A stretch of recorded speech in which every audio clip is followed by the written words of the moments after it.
नमस्कार, जोहार। आप देख रहे हैं जोहार तक, और आज आप लोग खूंटी आसपास के समाचारों के साथ फिर से हमारे चैनल में आप सबों का स्वागत है। आज हम लोग आए हैं खूंटी का ही नहीं, पूरे झारखंड का एक ऐतिहासिक मेला है, पारंपरिक मेला है, जिसे हम लोग सुकन बुरु के नाम से जानते हैं। और जिस तरह से आप लोग को कल ही अलर्ट कर दिए थे, बता दिए थे कि आज इस सुकन बुरु में आप लोगों को दिखाएंगे, बताएंगे। इसी बीच हमारे बीच चलते चलते सनिका दादा से भेंट हो गया, तो इनसे जानेंगे कि सुकन बुरु में आने का मकसद क्या है और यहाँ के बारे में बताएंगे कि सुकन बुरु किस बेसिस पे जाना जाता है और क्या लेकर के आए हैं, और इनको सुकन बुरु के बारे में क्या पारंपरिक चीज़ है और भी गहराई से बताएंगे। दादा, सबसे पहले हमारे चैनल में आप सबों का स्वागत है, जोहार है।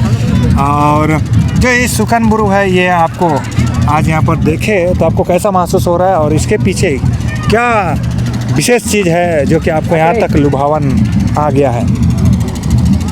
सबसे पहले आपका यूट्यूब चैनल को धन्यवाद। और जितने भी आज हमारे सुकन बुरु मेला में उपस्थित हुए हैं, जितने भी हमारे जो बूढ़ा बुजुर्ग और हमारे बच्चे जो भी इस मेले का एंजॉय कर रहे हैं, सभी को हमारे की ओर से जोहार। ये मेला जो मैं सुना, लोगों के कहने सुने से मैं सुना कि सुकन बुरु मेला हर साल होता है और काफ़ी भीड़ होता है। वहाँ रंग बिरंगी पतंग उड़ाई जाती है और बहुत दूर दूर से लोग आते हैं सुकन बुरु मेला को एंजॉय करने के लिए। और काफ़ी दिलचस्पी मेला जो लगता है, और कई सीढ़ियाँ चढ़ करके सबसे ऊपर हाइट में वो एक स्थल जो है जहाँ पे समतल है, वहाँ पे एक पत्थर गड़ा हुआ है, जिसमें सुकन बुरु की लड़ाई में जो लोग योगदान दिए, जो शिलापाट है उसमें उन लोगों का नाम लिखा हुआ है, और सारा चीज़ उसमें लिखित रूप से उसमें प्रस्तुत किया गया है। तो हम लोग नीचे से ऊपर आए, काफ़ी तकलीफ़ झेलना पड़ा। सही मायने में लोग जैसे बोलते थे, काफ़ी ऊंचाई में स्थित है, जहाँ पे अभी नाच गान भी हो रहा है। यहाँ पर स्टेज बना हुआ है, और यहाँ इसलिए हम आने का एक मेरा मनसा बना, क्योंकि ये जो सुकन बुरु जो है एक ऐतिहासिक मेला है, जो आदिवासी समाज का एक धरोहर के रूप में भी इसको माना जाता है। तो इसलिए मैं खास कर आने का प्लानिंग बनाया, और सही मैंने देखा कभी दूर से लोग अभी तक आइए रहे हैं, एकदम लाइन पे लाइन कतार लगा के रखे हैं। अभी भी बहुत भीड़ है, दिख रहा है। हाँ, दिख रहा है, लेकिन और भी आ रहे हैं। और मुझे जानकारी मिला कि हमारे खूंटी विधान सभा क्षेत्र के हमारे विधायक जी राम सूर्य मुंडा जी भी एक मुख्य अतिथि के रूप में आज उनको अवगत किए हैं, और वो करीबन आने ही वाला है। अभी हमें फ़ोन से जानकारी मिला कि मरंगहदा करीबन क्रॉस कर दिए हैं। तो इस मेला का मेन उद्देश्य यही है कि हमारे पूर्वज पहले, जिस समय हमारे यहाँ डॉक्टर नहीं थे,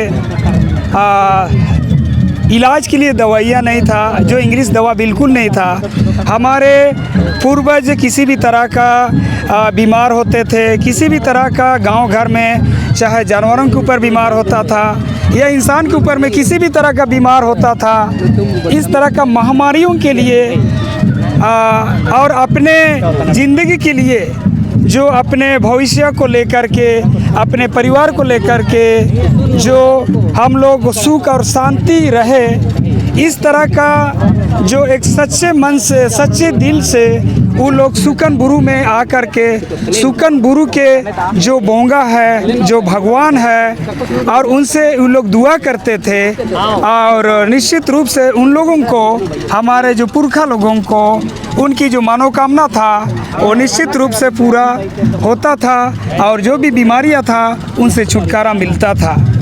दादा एक चीज़ और हमको इसमें जानना है कि और यहाँ मेला तो बुरु तो और भी कई जगह पर होता है और हो रहा है, ऊँटी बुरु, मुंडो बुरु, हासा बुरु, लेकिन ये बुरु है सुकन बुरु। आपको और सब मेला से क्या फर्क दिखता है और यहाँ पर कोई अलग चीज़ क्या देखने को मिलता है और अलग कैसे बनाती है ये? देखिए, ये मेला का जो उद्देश्य ही कुछ और है।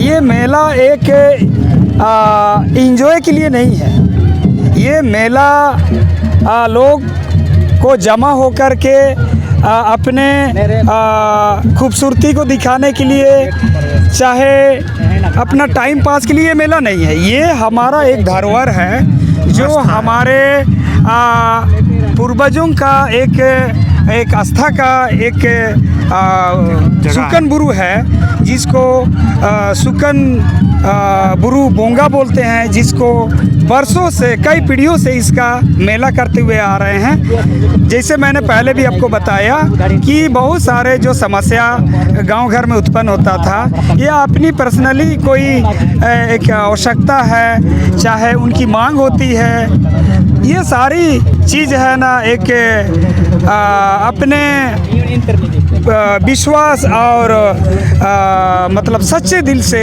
आकर के ये सुकन बुरु बोंगा से ये लोग गुहार लगाते थे और इससे उनको उनकी मनोकामना पूरा होता था, जो भी बीमारी है वो दूर होता था। तो यही हमारा जो सुकन बुरु 1982 में जिस समय कि हमारे बिहार गवर्नमेंट थे, इस समय यहाँ पर एक सरकार द्वारा इस पहाड़ का अधिग्रहण किया गया था और यहाँ पर एक टावर, कई बड़े बड़े बिल्डिंग बनाए गए थे और यहाँ टावर भी गड़ा गया था। तो ये एक यानी कि बिहार सरकार के समय में जो अधिग्रहण किया था, जो कि आदिवासियों का ये धरोहर है और इसका विश्वसनीय एक स्थान है, एक पूजा पद्धति है, एक आस्था का ये एक पर्वत है जिसको सरकार के द्वारा अधिग्रहण किया गया। लेकिन हमारे यहाँ के आदिवासियों ने सभी मिल कर के इनका जो मतलब सब मिल कर के इसका विरोध किया। इसमें कई लोगों को ऊपर मुकदमा भी दायर किया गया है, कई लोग जेल भी गए, लेकिन हमारे कई लोग जो है इसमें भाग लिया लड़ाई में। लेकिन हमारे ये जो क्या बोलते हैं इसको, सुकन बुरु बोंगा के द्वारा इन लोगों को न्याय मिला, कोर्ट कचहरी में भी इन लोग को डिग्री हुआ और स्वतः ये जो पहाड़ जो है हमारे आदिवासी समाज को एक सुप्रीम कोर्ट के माध्यम से इनको बरी किया गया है। इनको इनका अपना जो धरोहर है स्वतः सुप्रीम कोर्ट ने संज्ञान लेकर के और उसने ये देखा कि सही मायने में ये पूजा पद्धति का है, इनका आस्था का चीज़ है और इनका जो इतना बड़ा एक धरोहर है जो कि निश्चित रूप से आदिवासियों के हक में है, उनका संपत्ति है। इसलिए ये संपत्ति आज भी बरकरार है और आगे भी हम लोगों को, हमारे समाज को अगर इसी तरह हमारे जो धरोहर है, इसी तरह जो हमारे जो संपत्ति जो है अगर सरकार के द्वारा अगर अधिग्रहण किया जाएगा तो निश्चित रूप से हमारे जो युवक लोगों को एकजुट होकर के हम लोगों को इसी तरह का फिर लड़ाई करना है, इसको रोकना है और अपने धरोहर है, अपने जल जंगल ज़मीन को सुरक्षित करना है और बचाए रखना है। दादा और एक चीज़ यहाँ पर देखने को मिल रहा है, जो पतंग उड़ाने वाली क्या परंपरा से जुड़ा हुआ है। यहाँ पर बहुत सारे लोग पतंग उड़ा रहे हैं, छोटे छोटे बच्चे, बुजुर्ग और बहुत सारे यहाँ पर पतंग तो एकदम 100-200 से भी ज़्यादा दिख रहा है। आपके यहाँ से मोबाइल का कैमरा कम पड़ जाएगा लेकिन उतनी ऊंचाई पे चढ़ चुका है आपका, ये क्या राज हो सकता है? ये जो सुकन बुरु में जो पतंग उड़ाई जा रही है, जो अधिग्रहण जो हुआ उससे पहले से ही हम लोग का आदिवासी समाज का ये एक परंपरा रहा, क्योंकि हमारे आदिवासी समाज में समय समय पर एक इस तरह का मेला का आयोजन होता है और एक पूजा पाठ भी होता है, साथ में एक मेला भी होता है जिसमें सभी लोग अपना काम धंधा, जैसे अभी धान कटनी सब खत्म हो गया, सब खलियान में अपना अनाज को स्टॉक कर दिए हैं। और इसी तरह हमारे पुरखा लोग एक आनंद लेने के लिए इस तरह का एक डेट और समय फिक्स करके एक मेला का आयोजन करते हुए आ रहे हैं। और इसी के साथ साथ हमारे पुरखा लोग का एक मानना है कि सिर्फ नाच गान होने से और पूजा पाठ होने से और भी कई इसमें हम इस मेला को रंगारंग करने के लिए इस तरह का एक पतंग उड़ाने का एक मतलब एक सिस्टम को है जो पुरखा लोगों ने अपनाया।